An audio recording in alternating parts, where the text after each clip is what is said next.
एक बार जोरदार फिर से खड़े होके लखनऊ के अंदाज में एक बाहर से आए हुए हम लोग के लिए हम स्वागत करते हैं। None other than again from Gurgaon, Dharmendra and Meenakshi राक्षी राणा।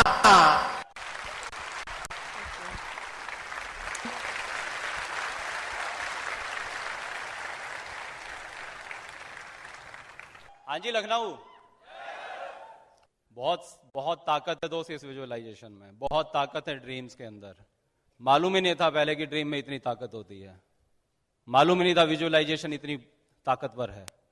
जो मैंने स्टार्टिंग किया था कि लाइफ इज अ सेलिब्रेशन, तो आपकी लाइफ वो सेलिब्रेशन कैसे हो सकती है? हमने इस बिजनेस में क्या क्या किया जिसके कारण आज ये सब जो हमारी जिंदगी में है वो आया। हम जो भी बातें करेंगे वो सब हमने अपने एक्सपीरियंस से सीखा है, और उस एक्सपीरियंस से ज्यादा हमने सीखा है इस ब्रिट सिस्टम से, ब्रिट के लीडर से।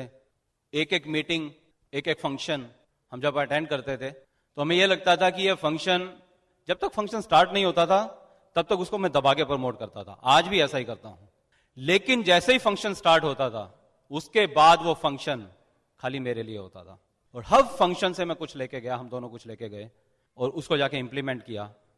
और वही बातें, उन सब का निचोड़ हम कोशिश करेंगे अभी आपको बताने का। वो सब प्रैक्टिकल बातें हम करेंगे जो हमने की हैं। अभी मैं आगे कुछ आपको बताऊं इस सब के बारे में।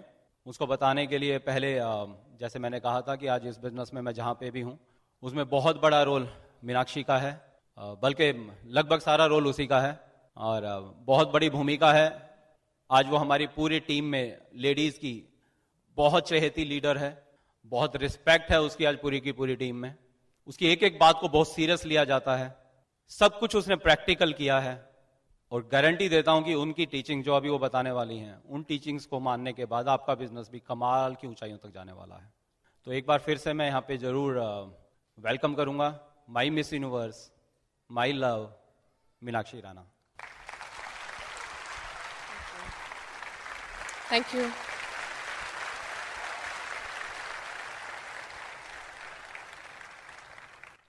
एक बार फिर से नमस्कार आपको।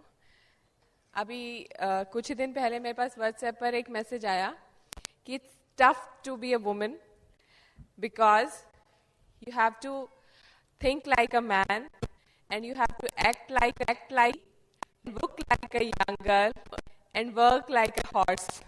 जो कि इट्स टफ थी। एक एमवे बिजनेस है जिसमें आप 2 से 5 साल घोड़े की तरह काम कर लीजिए, लेकिन उसके बाद जो आपके पास रिवॉर्ड्स आएंगे वो एक, जैसा अभी नंदिनी ने बताया, रानी की तरह आपकी लाइफ होगी। लेकिन आम लाइफ में आपको हॉर्स की तरह ही काम करता रहना पड़ेगा।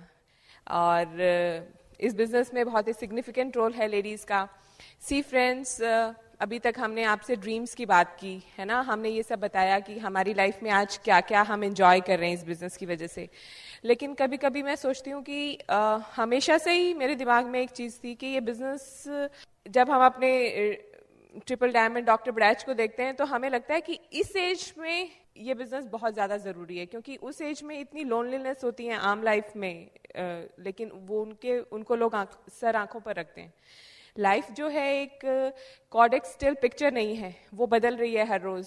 हम लोगों की हेल्थ पहले जैसी नहीं रहेगी। ऑफ कोर्स न्यूट्रलाइट की वजह से और अच्छी हो सकती है, लेकिन अगर देखा जाए तो हमारे बच्चे बड़े हो रहे हैं, हमारे पेरेंट्स जो हैं और बड़े हो रहे हैं, लाइफ का रिस्क जो है वो बढ़ रहा है। हो सकता है आने वाले टाइम में हमारी जॉब वैसी ना रहे, या हो सकता है जॉब रहे ही ना। तो हमारे पास क्या इंतजाम है? क्या हमारे पास कोई ऐसी सिक्योरिटी है? क्या कोई दूसरी इनकम है कि अगर कुछ ना चाहते हुए कुछ ऐसा हो जाए तो क्या हमने उसकी प्लानिंग कर रखी है? तो इस बिजनेस में अगर ड्रीम आपको मोटिवेट नहीं करता है, हो सकता है फियर मोटिवेट करे आपको, क्योंकि जॉब पर जब हम हर रोज जाते हैं तो of course fear of loss होता है, और हम हर रोज इतने डिसिप्लिन होके जाते हैं। तो इस बिजनेस में डिसिप्लिन बहुत जरूरी है, जॉब की तरह का डिसिप्लिन। इस बिजनेस को अगर हम हॉबी की तरह करेंगे तो रिजल्ट भी हॉबी वाले ही आएंगे, लेकिन अगर हम इतने बड़े रिवॉर्ड्स एक्सपेक्ट करते हैं तो ऑफ कोर्स इसमें जो कमिटमेंट है वो भी एक, जो हम कमिटमेंट जॉब में देते हैं वही कमिटमेंट हमें यहाँ पर देना पड़ेगा। और लेडीज का बहुत ही खास रोल है इसके अंदर। एक तो या तो आप पार्टिसिपेटिंग पार्टनर हो सकती हैं लेडीज, या आप प्रोएक्टिव पार्टनर हो सकती हैं। पार्टिसिपेटिंग मतलब आप ओपन में गए, हस्बैंड जा रहे हैं तो आप साथ में चले गए तैयार होकर, और बस हस्बैंड के पीछे पीछे, कुछ भी अपना दिमाग नहीं लगा रहे हैं, कुछ भी आपकी इनपुट्स नहीं हैं। लेकिन उसके अलावा अगर आप इस बिजनेस में इस तरह के रिवॉर्ड्स चाहते हैं तो आपको पार्टिसिपेटिंग पार्टनर से प्रोएक्टिव पार्टनर बनना पड़ेगा। मतलब इक्वल पार्टिसिपेशन आपका इस बिजनेस के अंदर, आप हर चीज में अपने हस्बैंड का, गोल्स के अंदर कैसे, कहाँ पर क्या आपका रोल है, हर चीज में आपका पार्टिसिपेशन होना चाहिए इस बिजनेस के अंदर। और हो सकता है आपकी शुरुआत पार्टिसिपेटिंग पार्टनर की रही हो, लेकिन अब धीरे धीरे आपका नेक्स्ट स्टेप होना चाहिए कि आप प्रोएक्टिव बन जाएं। और कुछ चीज़ें आपको पोस्टपोन करनी पड़ेंगी, जैसे TV time, serial time postpone करना पड़ेगा, क्योंकि हमारे पास लिमिटेड टाइम है ना, 24 घंटे हैं। उन्हीं घंटों में हमें जॉब भी देखनी है, अपनी फैमिली भी देखनी है, बच्चे भी देखने हैं, ऊपर से ये बिजनेस भी है, तो हम कहाँ से निकालेंगे? तो शुरू में जो हमारे लेजर टाइम है, वो जो लेजर टाइम है, टीवी टाइम, गॉसिप टाइम, अखबार टाइम, उसको हमने इस बिजनेस के अंदर लगाना है। स्लीपिंग टाइम है ना, उसको हमने इस बिजनेस में लगाना है। और शॉपिंग थोड़ा सा पोस्टपोन करनी पड़ेगी, क्योंकि बहुत सारा पैसा कई बार हम लेडीज शॉपिंग में लगा देती हैं, और जब हस्बैंड टूल्स खरीदने वाले होते हैं तो हम उनको रोक रहे होते हैं कि क्या ज़रूरत है सीडी लेने की, क्या ज़रूरत है बुक में इन्वेस्ट करने की, ये फंक्शन की टिकट तो बहुत महंगी है। वो चीज़, वो मेंटालिटी हमें छोड़नी पड़ेगी इस बिजनेस में, क्योंकि जितनी बड़ी इन्वेस्टमेंट उतने बड़े रिटर्न्स, है ना। हमेशा रिटर्न्स आपके इन्वेस्टमेंट के प्रोपोर्शन होते हैं, तो इस बिजनेस में भी वैसा है। और बहुत छोटी छोटी इन्वेस्टमेंट है।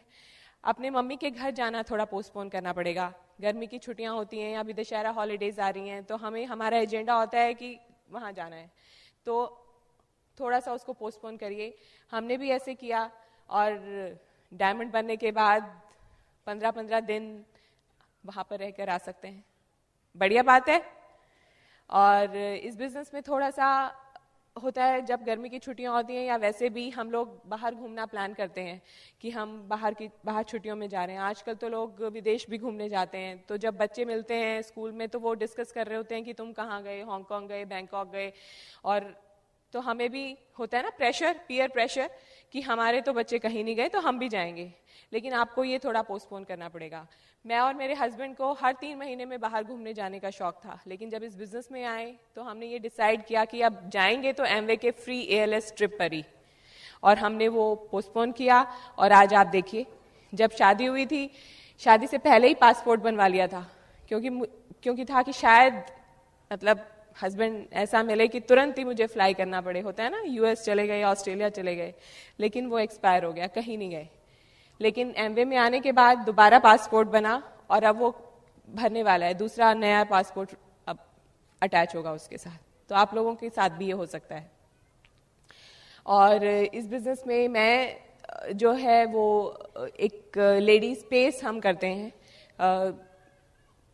हो सकता है आपके यहाँ पर भी होता हो, क्योंकि ज़्यादातर हमने इवनिंग पेस के बारे में सुना है जहाँ पे कपल्स आते हैं, लेकिन बहुत बार हमने देखा है कि बहुत सी लेडीज़ अकेले बिजनेस बिल्ड कर रही हैं, या उनके पास शाम का टाइम नहीं होता है, वो बच्चों में इतनी बिजी हैं, या फैमिली चैलेंज है, कुछ वो निकल नहीं पा रही। तो एरिया वाइज हम लेडीज स्पेस करते हैं, वहाँ पर लेडीज वहाँ पर आ सकती हैं। 11 से 1 बजे का टाइम होता है, या 4 से 6 बजे का टाइम होता है।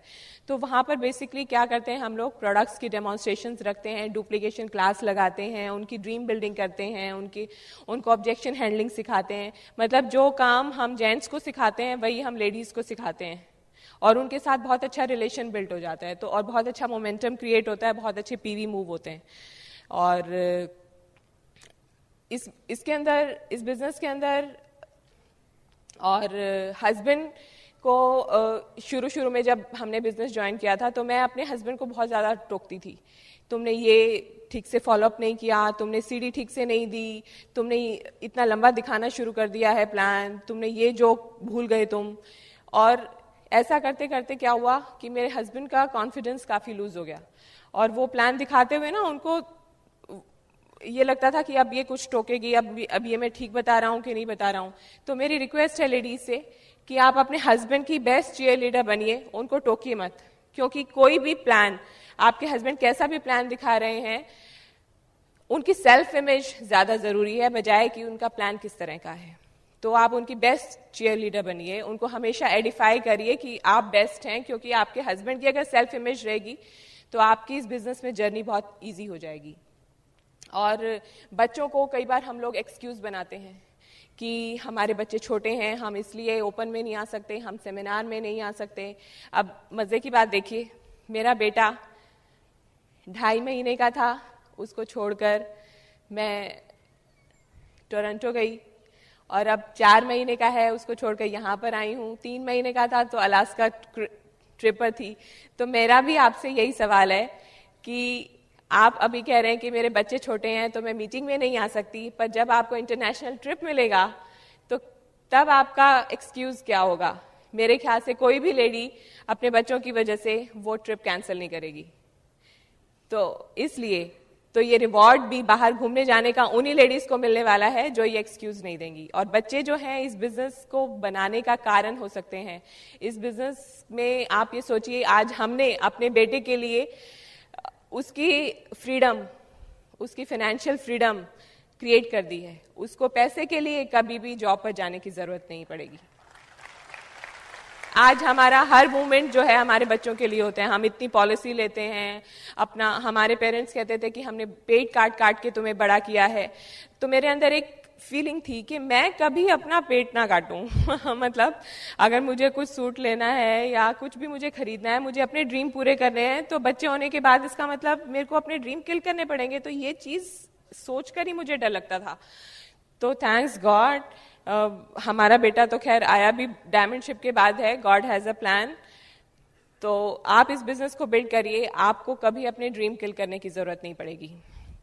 और ये बिजनेस इतनी अच्छी इंश्योरेंस है आपकी फैमिली के लिए, आपके बच्चों के लिए, आपके खुद के लिए। हमारी डॉक्टर बड़ा अच्छा में कहती हैं कि आप इस बिजनेस को बच्चे की तरह ट्रीट कीजिए। जिस तरह से जितना टाइम आप, जितने सीरियस आप अपने बच्चों के लिए होते हो, उतना सीरियसनेस आप इसको दीजिए। आप ये सोचिए आपका एक और बच्चा है ना, मान लीजिए एक और होता तो क्या करते, उसको भी पालते ना। तो इसको भी यही सोचिए और आप देखेंगे कि आने वाले टाइम में ये बच्चा आपके बच्चों को भी पालेगा और रिटायरमेंट के बाद आपको भी पालेगा।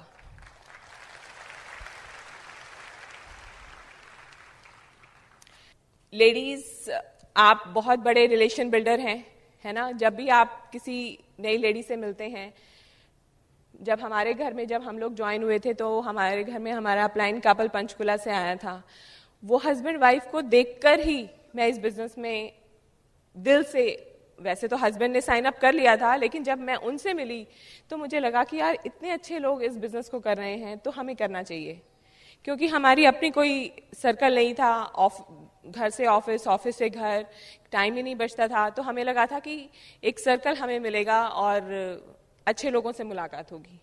तो कहने का मतलब ये कि जब आप किसी के घर जाते हैं इस बिजनेस को लेकर, तो आप भी किसी की आंखों में एक होप देकर आते हैं। आपको देख के कोई मोटिवेट हो सकता है, जैसे मैं उस लेडी को देखकर मोटिवेट हुई थी।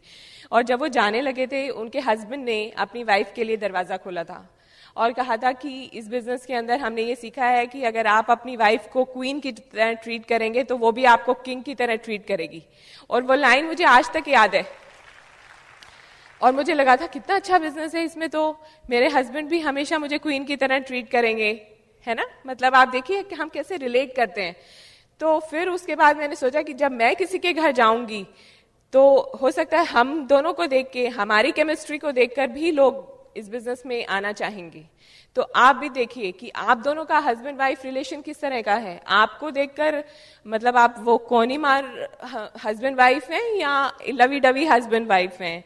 आपको देखकर लोग बिजनेस में आना चाहेंगे, आपके जैसा बनना चाहेंगे, आपके साथ जुड़ना चाहेंगे और इस बिजनेस के लिए मोटिवेटेड होंगे। कैसे हैं आप, कैसा बनना चाहते हैं? तो वो रिलेशनशिप पर आप ध्यान दीजिए। और वो तभी हो सकता है, आम लाइफ में हम कहाँ देखते हैं ये सब। हमने हमेशा अपने हस्बैंड, अपने पेरेंट्स की लड़ाइयां ही देखी हैं, है ना। उनको झगड़ते हुए ही देखा है, प्यार करते हुए नहीं कभी देखा।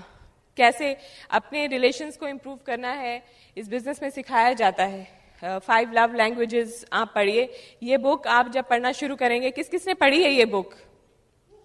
ओके, बहुत अभी है स्कोप, काफी लोगों ने नहीं पढ़ी है। ये बुक इतनी अच्छी है हिंदी में भी आती है, प्रेम की 5 भाषाएं। जब आप इसको पढ़ेंगे तो छोड़कर ही दम लेंगे।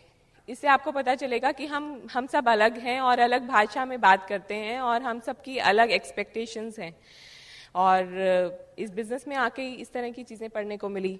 Main are from Mars, women are from Venus, ये बुक है। अगेन आपको पता चलेगा कि हम हस्बैंड वाइफ अलग तरह से सोचते हैं और अलग तरह से बिहेव करते हैं। और ये सारी चीजें हमें यहीं आकर मिली, thanks to this brit world wide system, जिसका इतना स्ट्रॉन्ग टीचिंग सिस्टम है, जिसमें हमें ये सब चीजें सीखने को मिलती हैं। बच्चों को इंडिपेंडेंट बनाइए। हमारे ग्रुप में ऐसे बहुत सारे, हमारा तो बेटा खैर अभी हुआ है, लेकिन ऐसे बहुत सारे लोग हैं जिनके बच्चे इस बिजनेस में आने के बाद ज्यादा इंडिपेंडेंट हो गए हैं। मतलब अगर आप 10-15 बच्चे खेल रहे हैं, उसमें से वो बच्चा जो एमवे डिस्ट्रीब्यूटर का है, उसके पेरेंट्स अच्छे से बिजनेस बिल्ड कर रहे हैं, वो अलग से ही पता चल जाएगा। शुरू में हमारे ग्रुप में है एक फाउंडर प्लैटिनम। शुरू में उनको अपने बच्चे को छोड़ते हुए बहुत लगता था कि भाई मैं शाम को नहीं निकल सकती अपने बच्चे को। धीरे धीरे वो आई, मोटिवेट हुई, लेकिन आज उसकी जो उसके बेटे के जो फ्रेंड्स हैं, उनकी मदर्स उसको बोलती हैं कि नीति तुम्हारा बेटा तो बहुत इंडिपेंडेंट है, तुम्हें बार बार उसको पढ़ने के लिए बोलना नहीं पड़ता, कितना अच्छा है। मैं तो अपने बच्चे के सिर पे बैठी रहती हूँ, फिर भी नहीं ये करता। सोचिए। तो हेलीकॉप्टर पेरेंट्स मत बनिए आप, हमेशा अपने बच्चों के सिर पे मंडराते रहें। उनको भी थोड़ा स्पेस दीजिए, उनको थोड़ा टाइम दीजिए, उनसे अच्छी एक्सपेक्टेशंस रखिए, उन पे ट्रस्ट करिए। और आप देखेंगे जब आप अपने बिजनेस में बढ़ रहे होंगे और जब आपको वो आएगा और देखेगा कि आपके लिए कितनी तालियां बज रही हैं और किस तरह की बातें आप कर रहे हैं, तो वो अपने आप ऑटोमेटिकली अपने स्टडीज में सीरियस हो जाएगा और आपको कहने की जरूरत नहीं पड़ेगी। ये इस बिजनेस में बहुत ही कमाल की चीज है। और अभी मैं आपसे दोबारा बात करूंगी। अभी मैं इनवाइट करती हूँ अपने हस्बैंड को। बहुत विजडम है उनमें और ईश्वर की कृपा से विजडम आती है, और जब आप उनको सुनेंगे तो आपको ये रियलाइज होगा, और जब आप उसको अप्लाई करेंगे अपने अप्लायंस से चेक करने के बाद, आपका बिजनेस नई बुलंदियों को छूने वाला है। So he is my husband Dharmendra Rana for you. Wow, amazing amazing as always.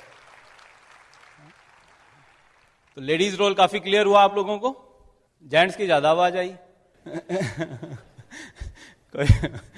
Okay, चलो अब बाकी बात करते हैं कि हम, जैसे मैंने शुरुआत में आपसे बात की थी अभी, कि हम कैसे इस बिजनेस में हम सफल हुए और कैसे कौन सी चीजें हैं जो प्रैक्टिकली हमने की, हम वो बात आपसे करेंगे। बट उससे पहले एक जो सबसे इंपॉर्टेंट चीज है जिसे आपने हमेशा सुना है, ड्रीम, हम थोड़ा सा उसके बारे में बात करेंगे। और बात करेंगे इस बारे में कि आपका और मेरा पोटेंशियल कितना ज्यादा है। दिक्कत क्या होती है, इस बिजनेस में बहुत पोटेंशियल है, आपको अपनी अपलाइन में बहुत पोटेंशियल लगता है, आपको क्रॉस लाइन बहुत एक्साइटिंग लगती है, बट कई बार हमें अपने ऊपर उतना विश्वास नहीं होता है। आज मैं गारंटी देता हूं कि अभी हम जो बात करने वाले हैं, उन बातों के बाद आपको बाकी किसी पे विश्वास हो ना हो, आपको अपने ऊपर पक्का विश्वास हो जाएगा, राइट? और वो शायद सबसे अहम है, सबसे ज्यादा जरूरी चीज है। तो हम इस सेशन को थोड़ा इंटरेक्टिव रखेंगे, है ना। मैं बोरिंग यहां कोई लेक्चर नहीं दूंगा, मैं आपको बहुत ज्ञान नहीं देने वाला हूं। हमारे हरियाणा में एक और कहावत है कि हम जी ज्ञान लेते नहीं है, ज्ञान देते हैं। क्यों? क्योंकि भाई साहब ज्ञान इसलिए नहीं देते, ज्ञान इसलिए नहीं लेते, हमें एक बार कुरुक्षेत्र में भगवान श्री कृष्ण से ज्ञान ले चुके हैं, उसके बाद और मुंह में क्या ज्ञान देगा कोई। लेकिन इस बिजनेस में ग्रो होने के लिए मुझे बहुत ज्ञान लेना पड़ा। उस ज्ञान, ठीक है, वो लाइफ का ज्ञान था, वो बहुत काम आया, बट वो याद नहीं रहता है। इस बिजनेस में हम प्रैक्टिकली रोज अपनी लाइफ में उसको यूज करते हैं। सो हम इंटरेक्टिव रखेंगे, एक दूसरे के साथ बातचीत करेंगे। तैयार हैं? Okay, right. तो मेरा सवाल आपसे ये है, आप मुझे ये बताइए कि ये जब यूनिवर्स, ये ब्रह्मांड जब बना था, तो इसमें सबसे पहले क्या बना होगा? मैंने कहा इंटरेक्टिव रखेंगे, है ना, प्लीज। अब क्या लगता है क्या बना होगा ब्रह्मांड में? कुछ भी जो आपको लगता है। हाँ जी, लाइट बनी थी। पैसे? पैसे के अलावा कुछ दिखता है भाई? हाँ जी, गैस बनी थी। कौन सी वाली? प्लैनेट्स बने थे। ओके, सन बना था। मतलब काफी नॉलेज आप लोगों को, राइट। मैं खाली चेक करना चाहता था, कोई इससे मतलब नहीं था वैसे इसका, राइट। नहीं मतलब है। ओके, तो प्लैनेट्स बने, सब बना, धरती बनी। तो धरती पे क्या बना सबसे पहले फिर? हाँ जी, आइस बनी। ओके, लाइफ बनी, पानी बना, पत्थर को फोड़ा, दिमाग बना। Okay, right. मतलब जो भी हुआ, पहले वनस्पति बनी होगी, है ना, हवा, गैसेस, ये सब बना, पानी, और अलग अलग तरह के पशु पक्षी बने स्टार्ट हुए होंगे, है ना। हमने सुना है कि मैमथ्स होते थे, बहुत बड़े बड़े होते थे, और है ना, माइक्रो ऑर्गेनिज्म, राइट, और अमीबा हमने पढ़ा है कभी, राइट, अमीबा, बहुत तरह की थ्योरीज हमने पढ़ी हैं। आप समझने की कोशिश करिए, बट इंसान तो नहीं बना था, ये पक्की बात है, हाँ या ना, राइट। मेरा असली मुद्दा यही है कि इंसान तो नहीं बना था। बड़ी बड़ी व्हेल मछलियां बनी, डायनासोर्स हमने सुना है, उससे भी भयानक जानवर करोड़ों साल पहले पैदा हुए, उनके साइंटिफिक प्रूफ हैं अभी। उसके बाद क्या हुआ, भगवान जी ने, जो मैंने अभी पीछे बात की थी, है ना, टारगेट, तो उन्होंने भी टारगेट दिया था, मीटिंग बुलाई R&D डिपार्टमेंट की और बोला कि भाई मैंने तुमसे जो मांगा था वो तो तुम नहीं बना पाए हो, थोड़ा सा इसमें और काम करो और थोड़े बढ़िया चीजें बनाओ। उन्होंने और काम किया, फिर कुछ अच्छे अच्छे पशु पक्षी बनने लग गए, वो बने, फिर से मीटिंग हुई और बोले नहीं, जो मुझे चाहिए वो नहीं बना है। फिर डेडलाइंस दी गई, काम हुआ, वन मानुस बना, बंदर बना, और फिर क्या बना, इंसान बना। आप मुझे ये बताइए, इंसान के बाद धरती के ऊपर क्या बना? इंसान के बाद धरती पे कोई नया प्राणी नहीं आया। इंसान के बाद धरती पे जो भी बना वो इंसान ने ही बनाया, हाँ या ना? ईश्वर ने कहा कि मेरे हाथ खड़े हो गए हैं, सारे R&D डिपार्टमेंट ने बोला कि मेरे हाथ खड़े हो चुके हैं, हम इससे बेहतर क्रिएशन नहीं कर सकते हैं, this is our best creation. और ईश्वर ने बोला कि जो आज तक मैं कर सकता था, आज के बाद वो सब कुछ इंसान करने वाला है। हमने कहीं सुना होगा, पढ़ा होगा कि मेरा अंश तुझ में है। आज तक मैं क्रिएटर था, आज के बाद तुम क्रिएटर बन जाओगे। बट एक बहुत बड़ी विडंबना है। विडंबना यह है कि हम क्रिएटर हैं, हम रचयिता हैं, लेकिन सोच के देखिए हमने जिंदगी में क्या बनाया है। कुछ लोग ऐसे हुए साइंटिस्ट जिन्होंने चीजों को इजाद किया, जिन्होंने चीजों को बनाया। हमने क्या किया, उनको यूज किया, उपभोग किया। बट उससे भी बड़ी विडंबना तो यह है कि कितनी ऐसी चीजें हैं जो किसी ने बना तो दी, लेकिन हम उसको यूज तक नहीं कर पाते हैं। और कहते दोष किसे देते हैं, हे ईश्वर, मेरे हालात, मेरा परिवार, मेरा समाज ये कैसा किया कि मैं ये सब यूज नहीं कर पा रहा हूं। तो अगर कोई रचयिता है तो हम क्या हैं? हम भी रचयिता हैं। किसी ने हवाई जहाज बना दिया, हम हवाई जहाज में बैठे नहीं हैं। किसी ने मर्सिडीज गाड़ी बना दी, हम मर्सिडीज में कभी बैठे नहीं हैं। हम गाड़ी में ही नहीं बैठे हैं, शायद ऐसी ट्रेन में ही नहीं कभी मैं गया था। दोस्त, आपको पता लगना चाहिए कि आपका पोटेंशियल क्या है। आपने चिड़िया को देखा सुबह उठते ही क्या करती है? क्या करती है चिड़िया सुबह उठते ही? घोंसले में से निकलती है, हाँ जी, अंगड़ाई लेती है, पेस्ट करती है, ग्लिस्टर करती तो अच्छे पीवे बन जाते हैं। क्योंकि इंसान नहीं समझता है तो पशु तो बहुत सीधा है, वो तो समझ जाता। घोंसले से निकलती है, क्या करने जाती है? दाना चुगा लेने।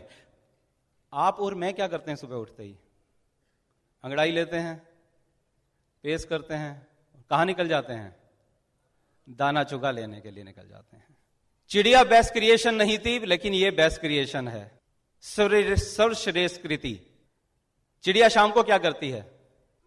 वापिस अपने घोंसले में आती है। हम क्या करते हैं? द बेस्ट क्रिएशन क्या करती है? वापिस अपने घोंसले में आती है। बट फिर से विडंबना है, वो चिड़िया तो अपने घोंसले में आते आए, हम में से बहुत से लोग तो किराए के घोंसले में वापस आते हैं। The best creation, the best creation. वो बच्चे पैदा करती है, हम क्या करते हैं? हम भी बच्चे पैदा करते हैं। वो उन्हें पालती है, हम भी उन्हें पालते हैं। फिर उनके बच्चे बड़े हो जाते हैं, फिर वो अपना घोंसला बनाते हैं, फिर हमारे बच्चे बड़े हो जाते हैं, वो घोंसला बनाते हैं। क्या डिफरेंस हुआ दोस्त? क्या आपको लगता है जब ईश्वर हमें देखता होगा तो कहता होगा चौड़ी छाती करके, क्या कहता होगा? थैंक्स, मैंने तुम्हें बनाया। या उसको थोड़ा सा दुख होता होगा कि देख यार, मैंने जो अपना पोटेंशियल, जो अपना अंश इसमें छोड़ा था, उसने उसको यूज ही नहीं किया, ये वापिस आ गया। दोस्त, आपको अपना पोटेंशियल समझना होगा। आप में से कोई ऐसा शख्स है जिसके 2 बच्चे हैं, जो 7, 8, 10, 12 साल के आसपास? ओके दोस्त, क्या नाम है आपका? सुधीश जी। कितने बड़े बच्चे हैं आपके? 10 साल की और 13 साल की बेटी है। बैठ जाइए आप। 13 साल की बेटी आप ऑफिस से घर पे आए और बोली कि पापा आज लैपटॉप चाहिए मुझे। आपने बोला बेटा लैपटॉप क्या करेगी, क्या जरूरत है, अभी तुझे बड़ी हो जा, अभी जॉब में जाएगी तब लैपटॉप मिल ही जाएगा, कॉलेज में जाएगी तब मिल जाएगा, अभी क्या करना है तुझे लैपटॉप लेके? पापा नहीं, मुझे तो लैपटॉप लेना है। बेटा देख मेरी इतनी सैलरी नहीं है, लैपटॉप बहुत महंगा आता है, मेरे पास ही ऑफिस का लैपटॉप है, अभी मैं भी नहीं खरीद पा रहा हूं, है ना, क्या करेगी लैपटॉप का? पापा देखो मुझे तो लैपटॉप चाहिए। अच्छा चल चाय पी लेता हूं मैं, चाय बना अच्छी सी और उसके बाद मैं आपसे बात करूंगा। आपने चाय पी और वो वेट करिए कि कब आप कप खाली करके रखें और एकदम उसने पापा लैपटॉप चाहिए है। बेटा तुझे क्या हो गया आज, तू तो बहुत अच्छी बेटी है, किस लिए लैपटॉप चाहिए है? पापा बस मुझे तो लैपटॉप चाहिए, कुछ भी करो। बेटा चल अभी खाना वाना खाएंगे, अभी मैं थका हूं, उसके बाद बात करते हैं। आपने खाने की टेबल पे बैठे और आपने देखा कि बेटी तो है नहीं वहां पे। बोला क्या हुआ जी, कहाँ है बेटी? बोले जी वो तो लैपटॉप मांग रही है और कह रही है मैं खाना नहीं खाऊंगी जब तक लैपटॉप नहीं मिलेगा। बोले देख तेरे को पता है मेरा फिर गुस्सा, वो तो बेटी है, तू ही समझाया। वाइफ अंदर गई, वापिस आती है, बेटी तो नहीं मान रही जी, वो तो लैपटॉप चाहिए उसको। अच्छा मुझे ही समझाना पड़ेगा? आप ऐसा नहीं करते होंगे, नहीं? बट मेरे फादर तो ऐसे ही करते थे भाई, ऐसे ही समझाते थे कमरा बंद करके, 5 मिनट में समझ जाता था मैं। और 2-3 बारी के बाद तो कमरा बंद ही नहीं करना पड़ता था, पापा के पैर आए और मैं समझ जाता था। और आप गए और आपने चिटकनी लगाई और बेटी समझ गई, बोली पापा लैपटॉप नहीं चाहिए। आप वापिस आए अपनी विजय पे मुस्कुराते हुए, आपने खाना खाया और रात को सोए तो कुछ मजा सा नहीं आया वैसे, है ना, कि यार एक छोटी सी चीज थी, मैं शायद दे नहीं पाया उसको। खैर बात आई गई हुई, आप अगले दिन ऑफिस चले गए और 2-3 दिन बाद दोबारा से जब ऑफिस से आते हैं, देखा कि आज आपका बेटा जो इस टाइम बाहर खेल रहा होता है वो तो घर में है और बोलता है पापा पापा लैपटॉप चाहिए है। अरे इस घर में ये क्या हो गया यार, सबको लैपटॉप लैपटॉप लैपटॉप, क्या करना है तूने लैपटॉप का? पापा बस चाहिए मुझे लैपटॉप। अच्छा मुझे चाय पीने दे पहले। पापा नहीं चाय बाद में, पहले लैपटॉप चाहिए है। अच्छा चाय बना के ला। नहीं चाय तो नहीं बना के लाऊंगा, लैपटॉप चाहिए पहले मुझे। देख उस दिन तेरी बहन ने भी मांगा था, बहन का मुझे नहीं पता, मुझे तो लैपटॉप चाहिए है। पापा ने चाय पी और बेटा आपके आंखों की तरफ देखे जा रहा है, चेहरे की तरफ देखे जा रहा है। पापा प्लीज लैपटॉप चाहिए पापा, प्लीज पापा, पापा प्लीज लैपटॉप चाहिए पापा। नीचे लेट गया जमीन के ऊपर। आप कहते हैं पापा बेटा मैं अफोर्ड नहीं कर सकता, मान जा, छोटा है तू, अभी क्या करना है तूने, तेरे लिए वो 2000 रुपए का एक खिलौने वाला लैपटॉप आता है वो लेके आ जाता हूं। नहीं पापा असली वाला चाहिए मुझे। अच्छा खाने के बाद बात करेंगे। टेबल पे पहुंचे तो देखा बेटा नहीं है आज टेबल पे। क्या हुआ? बोला जी वही उसी मुद्रा में। तेरे को पता ही है मेरा? हाँ पता है जी मुझे, तो इतने सालों से तो पता लगी गया आपका बस का कुछ है नहीं, यही कर सकते हो। गए अंदर कमरे में, चिटकनी लगाई, बेटा तो रौद्र रूप उतना ही, पापा लैपटॉप चाहिए। बोला तुझे पता है फिर मैं कैसे समझाता हूं? पापा गर्दन काट दो पर लैपटॉप तो चाहिए। आप नहीं माने और समझा दिया उसको, समझा दिया, पर बेटा रोता रहा, खाता रहा, बट बड़बड़ाता रहा कि लैपटॉप चाहिए। आप आ गए, खाना खाया नहीं गया आपसे, आप रात को सो गए, बट अच्छी नींद नहीं आई। सुबह उठ के आप ऑफिस चले गए, वही प्रेशर ऑफिस का। और जब मुर्गा प्रेशर में अंडा दे देता है तो हम तो कुछ भी कर सकते हैं। तो चले गए वहां पर और वापिस आए तो वाइफ से बोला कि चाय बना ला, बच्चे कहाँ हैं? बोले जी जल्दी करो, डॉक्टर को बुलाओ, बेटा बीमार हो गया है। क्या हुआ? बोला स्कूल में खाना दिया था, खाना नहीं खाया। घर में आते ही घुस के बोला कि ये लो लंच बॉक्स, मैंने खाना नहीं खाया है, बड़ा कमजोर लग रहा था। क्या हुआ? बोले पापा को बोलो लैपटॉप चाहिए, उसके बाद खाना खाऊंगा। बोले क्या बात कर रही हो? बोले हाँ। उसके बाद अभी भी मैंने उसको काफी कुछ मनाया, नहीं मान रहा है और उसकी तो हालत बुरी है जी, डॉक्टर को दिखाना पड़ेगा। आप गए बेटे के पास में, देखा तो बहुत ही कमजोर सा बेड के ऊपर लेटा हुआ है, आंखें बंद हैं, और कहते हैं हाँ मेरे लाल क्या हुआ? बोले पापा लैपटॉप चाहिए है। क्या करेंगे दोस्त? क्या करोगे? लैपटॉप ला के देंगे दोस्त उसको। यस, आप अफोर्ड करें या ना करें। बेटी ने भी लैपटॉप मांगा था, बेटे ने भी लैपटॉप मांगा है, फर्क क्या है? एग्जैक्टली बेटे ने जिद की थी, बेटे ने जिद की, आप अफोर्ड करें या ना करें, लैपटॉप आ गया। हमारा फादर कौन है? हेलो, आपको लगता है वो आपकी एक मर्सिडीज अफोर्ड नहीं करता? आपको लगता है वो एक 5 बेडरूम का आपका घर अफोर्ड नहीं करता है? आपको लगता है वो फॉरेन ट्रिप्स आपकी अफोर्ड नहीं करता है? आपको लगता है आपके बच्चों के बड़े बड़े अच्छे अच्छे खिलौने वो अफोर्ड नहीं करता है? दोस्त एक आदमी ने मर्सिडीज की फैक्ट्री लगा दी, क्या हमें एक पीस नहीं मिलेगा? एक डीएलएफ के मालिक ने लाखों फ्लैट बना दिए, उसमें से क्या हमें एक फ्लैट नहीं मिलेगा? हजारों एकड़ जमीन है किसी के पास में, क्या हमारा 1 एकड़ का फार्म हाउस नहीं बनेगा? दोस्त, एक बार जिद करके मांग के तो देखिए, वो आपको देने वाला है।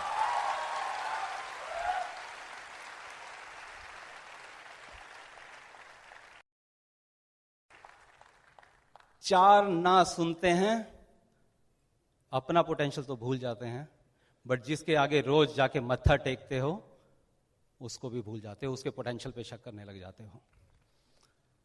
दोस्त, उसके पास अबंडेंस है, उसके पास अभी आपकी मर्सिडीज या बीएमडब्ल्यू गाड़ी के टायर के लिए जो रबड़ चाहिए ना, उसके पास खत्म नहीं हुई है। जो लोहा चाहिए उसको बनाने के लिए, वो लोहा उसके पास खत्म नहीं हुआ है। जो ईंट गारा सीमेंट चाहिए आपके घर को, आलीशान मकान को बनाने के लिए, उसके पास खत्म नहीं हुआ है। अगर खत्म भी हो गया तो आपकी जिद के आगे वो दोबारा से पैदा कर देगा उसको। लेकिन पहले आप इस बात को समझे तो जरूर। बहुत ताकत है दोस्त आपके अंदर, आप क्रिएटर हैं। मैं जो आज आपसे बात कह रहा हूं, ये मैं खुद समझा, इसलिए आज आपको बता पा रहा हूं। आज सीरियसली, आज जिंदगी में पिछले 8-10 साल में जो चीज भी सोची थी, वो चीज हमारे सामने आ गई, वो चीज पैदा हो गई। तैयार हैं आप अपने सपने पूरे करने के लिए? आज के बाद अपनी जिद नहीं छोड़ेंगे, डायमंड जाके रहेंगे?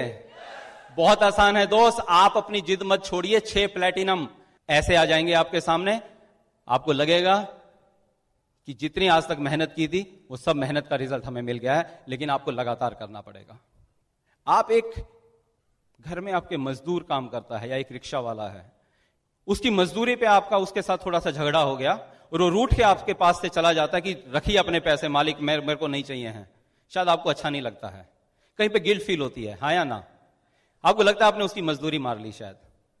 अगर आप मेहनत कर रहे हैं दिल से, आप रोज प्लान दिखा रहे हैं, आप रोज मजदूरी कर रहे हैं, तो आपको लगता है ऊपर वाला हमारी मजदूरी मार लेगा? हमारी मजदूरी नहीं मारेगा दोस्त, हमारी मजदूरी जरूर मिलने वाली है। इसलिए मुझे याद है, जब हमारे पास लिस्ट भी नहीं थी, जब मैं कोल्ड कांटेक्ट भी नहीं कर पाता था, बट हर शाम हम लोग बाहर जाते थे, हर शाम हम लोग बाहर होते थे, खाली इसलिए कि मुझे अपनी मजदूरी करनी है, मुझे अपनी मजदूरी करनी है। कोई शाम ऐसी नहीं होती थी जब हम घर में होते थे। पिछले 8-10 साल की ये कहानी बता रहा हूं मैं, बट इस 8-10 साल की इस कहानी के बाद अब हमारी जिंदगी की हर शाम, हर सुबह, हर दोपहर आज घर में होती है, अपने परिवार के साथ होती है, अपनी मर्जी के साथ में होती है। तो सपनों में बहुत ताकत है। आप सपने देखिए, उन पे विश्वास करिए, अपनी अपलाइन पे विश्वास करिए, राइट? ओके, तो ये सब मिलेगा कैसे? उसके लिए कुछ काम करना पड़ेगा, जैसे मैंने कहा मजदूरी तो करनी पड़ेगी। बट ये काम बहुत इंटरेस्टिंग है अगर आपको इसका फंडामेंटल समझ में आ जाए। मैं आज वो आपको समझाने की कोशिश करूंगा। सीरियसली मैं बता रहा हूं आपको, जैसे अभी मैंने कहा आपको रियलाइज हुआ आपका पोटेंशियल, ऐसे अभी आपको रियलाइज होगा कि ये बिजनेस बहुत मजेदार है।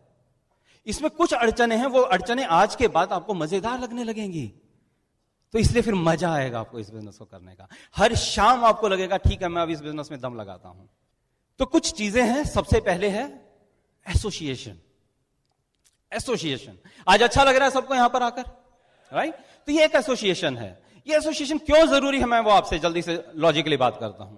आपने देखा कई बार वो एक कूड़ा बीनने वाला बच्चा होता है और वो कूड़ा बीनता है और उसके हाथ में एक रस्सी होती है, उस रस्सी के कोने पे एक मैग्नेट बंधी होती है और वो भागता जाता है मस्ती में गाना गाता हुआ, और थोड़ी दूर जाने के बाद वो मैग्नेट को उठाता है। उस मैग्नेट के चारों तरफ कुछ लोहे के कण लग जाते हैं, कुछ कील, कुछ इस तरह की चीजें लोहे की चिपक जाती है, मेटल की। उनको उसमें से उतारता है, अपनी थैली में डालता है और फिर आगे चला जाता है। देखा आपने कभी ऐसा? ओके, तो शाम तक क्या करता है, अपनी पूरी थैली भर लेता है और जाके कबाड़ी पे बेचता है और उसके कुछ पैसे कमा लेता है। अगले दिन गलती से क्या किया उसने सोचा यार ये तो छोटी सी मैग्नेट पापा रोज पकड़ा देते हैं मुझे, क्यों ना मैं बड़ा लोहे का टुकड़ा बांध दूं इसके साथ में। तो एक बड़ा सा लोहे का टुकड़ा बांध लेता है, लेकिन वो मैग्नेट नहीं है और वो शाम तक भागता रहता है, शाम तक भागता रहता है, उसके साथ कुछ भी नहीं चिपकता। क्यों नहीं चिपकता? क्योंकि उसमें मैग्नेट नहीं है।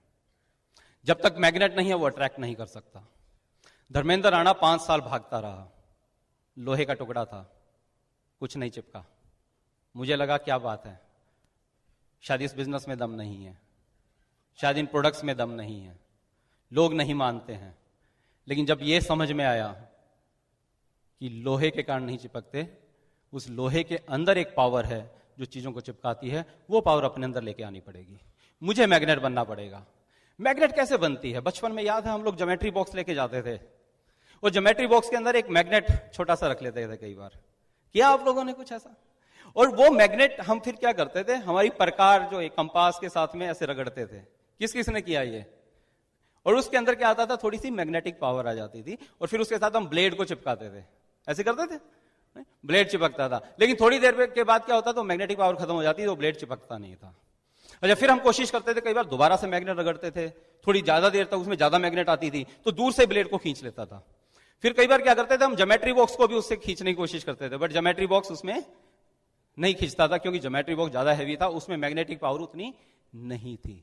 इस बिजनेस में भी ऐसा ही होता है। जैसे ये क्या होता है, आप एक मीटिंग में गए या आपने एक सीडी सुनी, किसी फंक्शन में गए, आपके अंदर थोड़ी सी मैग्नेटिक पावर आ जाती है। क्यों? क्योंकि आप उन लोगों को सुन रहे हैं जिनके अंदर मैग्नेटिक पावर है। उनके साथ रगड़े, थोड़ा सा एसोसिएशन मिला, आपने मैग्नेटिज्म आया, और आपने फिर धीरे धीरे लोगों को अट्रैक्ट करना शुरू कर देते हैं। बट वो हल्के फुल्के ब्लेड जैसे लोग आ जाते हैं। बट जब ज्योमेट्री बॉक्स जैसा कोई नेगेटिव बंदा आ जाता है, तो कई बार तो ज्योमेट्री बॉक्स के अंदर कंपास रख के और ज्योमेट्री बॉक्स ही ले जाती है उस कंपास को। तो ऐसे में अपनी अपलाइन को साथ में रखी है ना, वो बड़ी मैग्नेटिक पावर है। लेकिन आपने परमानेंट मैग्नेट सुनी होगी, जिसकी मैग्नेटिज्म कभी खत्म नहीं होती और मैग्नेटिक पावर बहुत ज्यादा होती है। वो कैसे आती है? जब उसको बहुत दिनों तक, बहुत टाइम तक लगातार मैग्नेटिक फील्ड में रखा जाता है, जब उसको इलेक्ट्रिसिटी सप्लाई की जाती है लगातार, तो उसमें इंड्यूस हो जाती है वो मैग्नेटिज्म, और वो फिर धीरे धीरे धीरे परमानेंट मैग्नेट बन जाता है, और वो मैग्नेटिज्म कभी खत्म नहीं होती, बट अनइंटरप्टेड पावर सप्लाई दी जाती है काफी लंबे समय तक। तो ऐसे ही अगर आप अगले 2 साल तक अनइंटरप्टेड पावर सप्लाई एसओपी के थ्रू, सीडीज के थ्रू, इन फंक्शंस के थ्रू, इन बीबीएस के थ्रू लेते जाएंगे, तो 2 साल के बाद आप परमानेंट मैग्नेट बन जाएंगे, और टनों टनों के नेगेटिव लोग आपकी तरफ अट्रैक्ट होते चले जाएंगे। मुझे नहीं पता आप में से कितने लोगों की एसओपी प्रोग्राम है, बट अगर नहीं है और इस बिजनेस में कामयाब होना चाहते हो, तो जो लॉजिक मैंने बताया उसको समझने के बाद आज काउंटर से एसओपी करवाए हुए बिना यहां से मत जाइएगा, राइट? और कुछ जब भी किसी फंक्शन में कुछ सीडीज एक्स्ट्रा खरीद के लेके जाएं, वहां से कुछ बुक्स वहां से लेके जाएं। ये तीनों चीजें ऐसी हैं जो आपके अंदर पावर्स बढ़ा देंगी, आपकी मैग्नेटिक पावर बढ़ा देगी। और वही लोग, आप हैरान हो जाएंगे कि पहले कोई भी आपके साथ नहीं आता था, लेकिन अभी आपकी टीम में धड़ाधड़ लोग आने स्टार्ट हो जाएंगे। उसके बाद थोड़ा सा एक्शन पार्ट आ जाता है। अब इसको काम में कैसे लेंगे हम लोग, है ना? तो सबसे पहला काम है 100% प्रोडक्ट यूज। तो हमें अपने प्रोडक्ट्स यूज करने हैं। हाँ, आज प्रोडक्ट्स इतने ज्यादा हो गए कि हम ये नहीं कह सकते आप ज्वाइन हुए और सारे के सारे लगभग 150 प्रोडक्ट्स आप खरीद के लेके आ जाएंगे। मैं एक्सपेक्ट नहीं करता हूं, लेकिन स्टार्ट विद जितने भी आपके हर रेंज से 3-3, 4-4 प्रोडक्ट, बेसिक प्रोडक्ट अपनी अप्लायंस से पूछिए, आप उन प्रोडक्ट्स को लाएं और घर में यूज करिए। क्यों करने हैं जी? क्वेश्चन अभी फिर आ रहा होगा आपके मन में, नए आदमी के मन में, क्या जरूरत है? बेच दूंगा जी, मैं तो ऐसे ही बेचने में माहिर हूं, मैं मिट्टी बेच देता हूं। हाँ, ठीक बात है आपकी, बिल्कुल बेच देते हैं। मैं आपको एक प्रैक्टिकल एग्जांपल देता हूं जो हमारी टीम के अंदर हुआ। हमारी टीम में एक कपल ज्वाइन हुआ और उनके साथ भी सेम हुआ। हमने कहा जी प्रोडक्ट्स खरीद लो। बोले कोई नहीं, अभी ले लेंगे प्रोडक्ट्स, ऐसी कौन सी जल्दी है। हमने कहा ठीक है, तो हाउस मीटिंग करते हैं। उनके घर पे हाउस मीटिंग की, उन्होंने कुछ लोगों को इनवाइट किया। जब कुछ लोग उनके एक कपल उनके घर पे आया, हमने उनको अपनी प्रोडक्ट किट लेके गए थे, हम अपना डेमो किट लेके गए थे, हमने प्रोडक्ट्स दिखाए, डेमो दिखाई। इतने में उस बंदे को बाथरूम जाना था, प्रोस्पेक्ट पर, वो बाथरूम में चला गया और बाथरूम में देखा तो वहां मार्केट के प्रोडक्ट्स थे, एमवे के प्रोडक्ट्स नहीं थे। अभी हमने पेस्ट का डेमो दिखाया, उसका एसेट का डेमो दिखाया, लेकिन वो प्रोडक्ट्स उसने वहां देखे नहीं। बाहर निकला और उसने बोला कि दोस्त, अपनी वाइफ की तरफ इशारा किया और बोला कि एक बार हम चलते हैं, थोड़ा मुझे काम याद आ गया। तो मैं समझ गया था, हाँ, क्योंकि ये एक्सपीरियंस तो सब हुए हैं अपने साथ में। तो मैंने कहा दोस्त क्या हुआ अचानक? बोला जी मैं सच बात बता देता हूं, मेरा बहुत अच्छा दोस्त है, मैं इस बिजनेस को करना भी चाहता हूं, काफी दिनों से सुन रहा हूं, लेकिन अभी मैंने देखा कि इसके घर में जो प्रोडक्ट्स यहां डेमो दिखाए गए इसके घर में यूज नहीं हो रहे हैं। तो अगर इसको उन प्रोडक्ट्स पे विश्वास नहीं तो मुझे कैसे दे रहा है? तो मुझे नहीं लगता आगे जाके भी ये मेरे लिए अच्छा, मेरा अब लीडर बन सकता है। और दोस्तों हुआ क्या, लगभग 6 महीने बाद वही कपल हमें ओपन मीटिंग में दिखाई गया as a brand new silver किसी और की टीम के अंदर। हम उससे नीचे उतरा, मिला, वही कपल जो हमारे साथ ज्वाइन हुआ था, अभी वो 6%, 9% पे घूम रहा था, हमने उससे मिलवाया कि ये वही कपल है ना? बोला हाँ वही कपल है। मैं भी हैरान हो गया देख के। उसने बोला मैं 2 दिन बाद ही मुझे फिर किसी ने प्लान दिखाया। वो जब प्लान दिखाने लगा उसको सीधा से मैंने बोला पहले अपने बाथरूम में लेके चल, तेरा प्लान दिखाने का काम कम हो जाएगा। बाथरूम में गया, उसके घर में प्रोडक्ट्स यूज हो रहे थे, मैं तैयार था, मैंने ज्वाइन किया और मैं यहां पे हूं। समझ में आता है क्यों प्रोडक्ट यूज करने हैं? राइट? तो इसलिए 100% प्रोडक्ट यूज करें, अपने घर में लेके आए, आपका बिजनेस वहीं से स्टार्ट होता है, राइट? और हम अपने प्रोडक्ट से बेस्ट ब्रांड एम्बेसडर्स हैं, हम नहीं यूज करेंगे, हम झूठ बिजनेस में नहीं है, जो कहते हैं वो करते हैं। उसके बाद रिटेलिंग पार्ट, रिटेलिंग अच्छी करते हैं लखनऊ के अंदर आप लोग, लेकिन मैं आपको आज बताने जा रहा हूं, तो मुझे ईमानदारी से बताइए, आप में से आगे कुछ लोग यहां बैठे हुए हैं जिसको लगता है कि जब मैं लोगों को प्रोडक्ट्स की बात करता हूं तो लोग क्या बोलते हैं, प्रोडक्ट्स महंगे हैं। किस किस को लगता है ईमानदारी से, राइट? लोग ये क्वेश्चन करते हैं जी प्रोडक्ट्स महंगे, क्या नाम है दोस्त? साहिल जी बैठे रहिए, राइट? साहिल, लोग बोलते हैं प्रोडक्ट्स महंगे हैं, डेली के बारे में बोलते हैं महंगा है, यस ऑफ कोर्स, ओके। साहिल क्या करते हैं आप? बिजनेसमैन हैं, आप बिजनेस में हैं एमवे में, राइट? और कोई ऐसा नया शख्स जो बिजनेस में नहीं है लेकिन उसने सुना है एमवे के प्रोडक्ट्स महंगे हैं? हाँ जी सिस्टर आप हैं, बैठे रहे, क्या करते हैं आप? हाउस वाइफ हैं, ओके। आपके हस्बैंड क्या करते हैं? इंजीनियर हैं, प्रोडक्ट्स महंगे लगते हैं आपको, राइट? बिल्कुल ठीक है, मेरे को भी लगते थे, ओके। आप हस्बैंड कहाँ हैं साथ में? ओके। दोस्त आपके ऑफिस में कोई स्वीपर होगा, झाड़ू वाड़ू मारने वाला, है ना? ऐसे सुबह सुबह आता है। आजकल देखा हमने साइकिलें बड़ी महंगी हो गई हैं, है ना? हम तो देखते थे साइकिल बड़ी, फिर भी खैर मेरे को भी इंजीनियरिंग में जाके मिली थी, है ना? आपको क्या लगता है झाड़ू वाले के लिए साइकिल सस्ती है कि महंगी है? महंगी है, ओके। हम यहाँ पे लिखते हैं बोर्ड पे साइकिल महंगी है, राइट? मीनाक्षी लिख रहे हैं, राइट? तो दोस्त ने बोला साइकिल महंगी है, परफेक्ट, राइट? आपके वहां पे एक क्लर्क है, उसके लिए साइकिल सस्ती की महंगी है? सस्ती है, लेकिन उसके लिए स्कूटर मोटरसाइकिल महंगी है, ओके। अभी वहां पे एक मैनेजर है या आप हैं, आपके लिए स्कूटर मोटरसाइकिल सस्ती की महंगी है? सस्ती है, लेकिन एक कार महंगी है, एक छोटी वाली कार भी महंगी है, लेकिन जो मैनेजर है उसके लिए छोटी कार मारुति या 800 ये सब महंगी की सस्ती है? सस्ती है, लेकिन मर्सिडीज महंगी है। लेकिन जो कंपनी का ओनर है उसके लिए मर्सिडीज सस्ती है कि महंगी है? मर्सिडीज सस्ती है। मीनाक्षी लिखना मर्सिडीज सस्ती है, ओके। तो अभी आप दोनों लाइन एक बार इकट्ठी दोहराएं, साइकिल सस्ती है, साइकिल महंगी है, मर्सिडीज सस्ती है। पहली मीटिंग आपकी है। अभी आप जब बाहर जाएंगे लोगों को यह बताएंगे भाई साहब वहां सिखाया गया था कि साइकिल महंगी है, मर्सिडीज सस्ती है। लोग कहेंगे मैं पहले ही कहता था एमवे के मीटिंग में ना जा, उल्टी सीधी चीजें सिखाएंगे। उल्टी चीजें सिखानी है इन्होंने तो। बट ये मैंने नहीं कहा, ये आपने कहा है, और इस मीटिंग में आने से पहले ही आप ऐसा सोचते हैं। ये सच है गलत है? तो दोस्त सच बात पता है क्या है? कोई चीज सस्ती और महंगी नहीं होती, हमारे पास पैसे कम होते हैं। जब पैसे ज्यादा हैं तो चीजें सस्ती हो जाती हैं, पैसे कम है तो चीजें महंगी हो जाती हैं। तो आपको प्रोडक्ट्स क्यों महंगे लग रहे हैं? अब बुरा मत मानना, बट मैं वो नहीं कहना चाहता हूं। क्या कम है? पैसे कम है, राइट? तो जब मैं प्रोस्पेक्ट को ये बात समझाता हूं ना, जब ये लाइन दिखाता हूं, तो कहता भाई साहब मैंने कब कहा प्रोडक्ट्स महंगे हैं? मैं तो यूज करना चाहता हूं, लोग बोलते हैं प्रोडक्ट्स महंगे हैं, दे दो आपने जो जो देना है। अच्छा तरीका मिल गया आपको। बट हम पता है क्या है, हम मेहनत नहीं करना चाहते हैं, हम बस प्रोडक्ट चिपकाना चाहते हैं। आज ये प्रोटीन निकल जाए 6% हो जाऊंगा, या वो पिछले महीने स्टॉक उठाया था यार ये पड़ा हुआ, या निकल जाए तो। आप ऐसा नहीं करते, मैं ऐसा करता था, राइट? तो ऐसा नहीं करना है। अभी मैं आपको फिर भी बता देता हूं, हमारे प्रोडक्ट्स दोस्त सस्ते पड़ते हैं। क्या नाम है आपका? उमेश, और यहां पे पांडे जी, राइट? डेली एक टैबलेट आती है जी अपनी, कितने विटामिन मिनरल हैं? बहुत नॉलेज है आपको, 13 विटामिन 11 मिनरल होते हैं। ठीक है पांडे जी, ठीक है दोस्त, ओके। 24 हैं, कितने की पड़ती है जी एक टैबलेट? लगभग 17 रुपए के आसपास पड़ती है। बहुत महंगी है दोस्त, रोज 17 रुपए एक्स्ट्रा ना बाबा ना, ठीक है, ओके। प्रोस्पेक्ट भी ये बोलता है। हम गलती पता है क्या करते हैं, हम पूरी डिब्बी का रेट दिखाते हैं एक तो उसे, अब उसे टैबलेट का रेट बताइए, राइट? जब कोई चीज, कोई फ्रूट सब्जी महंगी होती है, वो पाव का रेट बताता है आपको, 1 किलो का 5 किलो का बताता है, पाव का रेट बताता है। तो अगर एक सब्जी वाला इतना समझदार है तो भाई आप तो पढ़े लिखे एमवे डिस्ट्रीब्यूटर हो यार, राइट? तो 17 रुपए की टैबलेट पड़ती है जी हमें तो। अभी आपने क्या देखा? 13 विटामिन 11 मिनरल, ओके। अभी मौसमी का जूस पिया है कभी लाइफ में? ओके, आप तो अमीर लोग हैं, खैर आप पीते होंगे। मौसमी का जूस कितने रुपए का गिलास आता है? 30 रुपए का आता है, चलो मान लिया। कितने विटामिन है? एक, कौन सा? विटामिन सी, एक थोड़ा मोटा और बाकी कुछ होते होंगे, ओके। तो 30 रुपए का एक गिलास है, एक विटामिन मिनरल है उसमें। अनार का जूस कितने का आता है? और अच्छा, जिंदगी में पिया है कभी?